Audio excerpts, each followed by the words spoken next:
Yang paling sering ini kan duduk ya, yang paling tidak disadari. Jadi kalau aktivitas harian di rumah dijalankan sendiri itu akan lebih baik. Tapi kembali lagi, aktivitas fisik harian itu beda dengan latihan fisik. Kalau keluhan ada di misalnya tidak suka dengan jenis olahraga tertentu, sebenarnya banyak sekali ya jenis-jenis olahraga. Bukan hanya lari, jogging, senam dan sebagainya. Ada lagi hal-hal lain yang untuk penguatan otot atau yang kita sebut sebagai resistance training misalnya.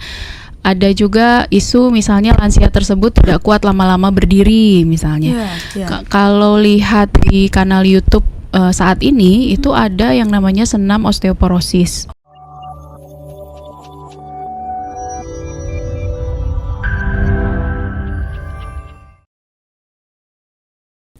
Selamat pagi dokter, izin bertanya. Ini untuk lansia yang tidak suka berolahraga. Kira-kira olahraga apa sih yang cocok untuk dilakukan? Silakan dok. Ya, saya rasa kalau ditanya secara umum hampir semua menjawab tidak suka ya berolahraga ya.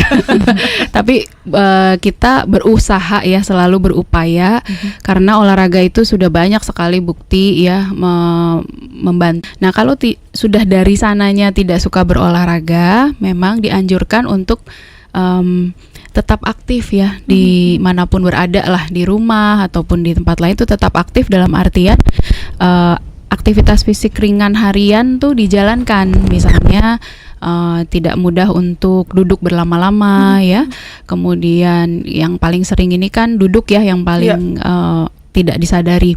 Jadi kalau aktivitas harian di rumah dijalankan sendiri itu akan lebih baik. Tapi kembali lagi, aktivitas fisik harian itu beda dengan latihan fisik.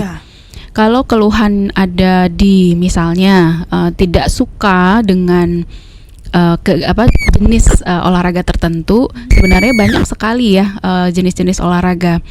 Bukan hanya lari, jogging, senam dan sebagainya. Ada lagi hal-hal lain yang untuk penguatan otot atau yang kita sebut sebagai resistance training misalnya. Ada juga isu misalnya lansia tersebut tidak kuat lama-lama berdiri misalnya. Kalau lihat di kanal YouTube saat ini itu ada yang namanya senam osteoporosis. Itu sudah lama sekali itu video ada ya. Dan itu posisinya duduk. Jadi ada gerakan-gerakan yang tinggal mengikuti saja, durasi 20 menitan, ada yang 30, jadi ada beberapa seri. Itu posisi duduk semua. Jadi itu kita bisa ikuti secara rutin gitu ya. Jadi memang untuk memperkenalkan pelan-pelan biasanya dimulai dari aktivitas dulu, aktivitas fisik baru nanti pelan-pelan ke arah latihan fisik gitu. Jadi kalau dasarnya tidak suka olahraga ya sudah aktiflah di rumah, aktiflah dimanapun berada gitu ya, jalan lah apa bergerak semua, lah pokoknya bergerak ya, karena setiap manusia dilahirkan untuk bergerak ya. Betul ya, sepakat. Benar. Jadi nggak ada yang ingin diam lama-lama begitu. Jadi coba gerak-geraknya dulu dimaksimalkan, baru nanti beralih ke lihat-lihat lah di latihan fisik yang lumayan digemari itu kayak apa modelnya dan dijalankan konsisten ya. Semoga menjawab. Terima kasih. Kemudian juga dari Dina Apriana. Dokter, bagaimana sistem kesehatan saat ini mendukung lansia dengan penyakit kronis? Apa yang bisa ditingkatkan? Iya.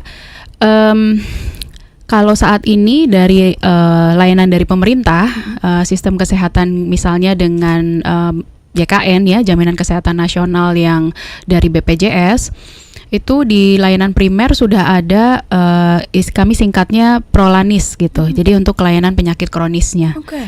Di mana kegiatannya secara garis besar adalah ada pemeriksaan berkala, mungkin 1 bulan sekali, dimotori oleh puskesmas dalam hal ini di area tersebut. Akan ada pemeriksaan dan juga sesekali memang ada link untuk pengobatannya. Dan itu dijamin oleh pemerintah. Itu biasanya kalau sudah ada ranah penyakit kronis yang butuh pengobatan. Itu dari sisi layanan pemerintah. Kalau dari swasta, saya rasa udah cukup banyak ya akses ya saat ini.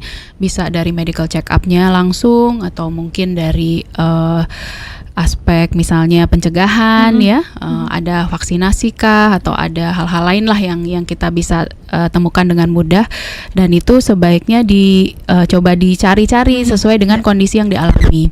Jadi sistem kesehatan sekarang yang perlu ditingkatkan itu adalah sebenarnya tadi upaya untuk mendiagnosisnya secara tepat ya dan akurat.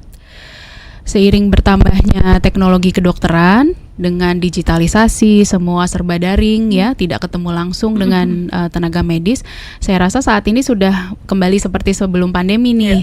Sudah bisa ke rumah sakit, ketemu dokter langsung. Mungkin kalau ada isu yang krusial, yang penting sebaiknya ketemu langsung, diperiksa langsung oleh dokter. Jadi upaya mendiagnosisnya ini tidak salah-salah. Jadi itu yang perlu ditingkatkan ya. Jadi kesadaran, awareness dari masyarakat dalam hal ini untuk bisa mencari sumber informasi yang paling tepat ya. Jadi untuk saat ini layanan dari berbagai jenis sudah dikondisikan gitu ya untuk mencapai ke berbagai lini di masyarakat gitu ya, dari berbagai aspek usia gitu.